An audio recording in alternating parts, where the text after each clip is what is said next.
ఆంధ్రప్రదేశ్ ముఖ్యమంత్రి చంద్రబాబు నాయుడును కేంద్ర మంత్రి నితిన్ గడ్కరీ నోబెల్ పర్సన్ గా పొగడటం రాజకీయ వర్గాల్లో చర్చకు దారితీసింది.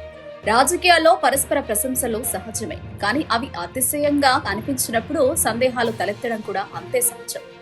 నోబెల్ అంటే ఆదర్శవంతమైన విశిష్టమైన వ్యక్తిత్వం. అయితే చంద్రబాబు రాజకీయ జీవితాన్ని చూస్తే అవకాశవాద ఆరోపణలు, తరచూ పొత్తుల మార్పులు, గతంలో నరేంద్ర మోదీపై చేసిన తీవ్రమైన వ్యాఖ్యలు, ఆ తర్వాత అవసరానికి అనుగుణంగా వైఖరి మార్పు, ఇవన్నీ విమర్శలకు కారణమయ్యాయి. స్కేల్ డెవలప్మెంట్ స్కామ్ సహా పలు కేసుల్లో న్యాయపరమైన మలుపులు తిరగడం, అధికారంలోకి వచ్చిన తర్వాత కేసుల ఉపసంహరణపై ప్రశ్నలు రావడం, ప్రతిపక్షాలపై విపక్షరహిత పాలన లేదన్న విమర్శలు, ఇవే నోబెల్ ప్రతిచ్ఛాయకు విరుద్ధమని విపక్షాలు అంటున్నాయి. అలాగే పవన్ కళ్యాణ్ తో కలిసి ప్రకటించిన హామీలు, వాటి అమలుపై సందేహాలు, మత సంబంధ అంశాలపై వివాదాలు ప్రజల్లో విశ్వాసాన్ని దెబ్బతీస్తున్నాయనే అభిప్రాయం ఉంది.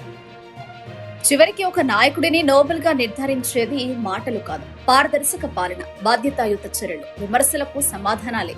పొగడ్తల కన్నా ప్రజల నమ్మకాన్ని గెలుచుకోవడమే నిజమైన నోబెలిటీ.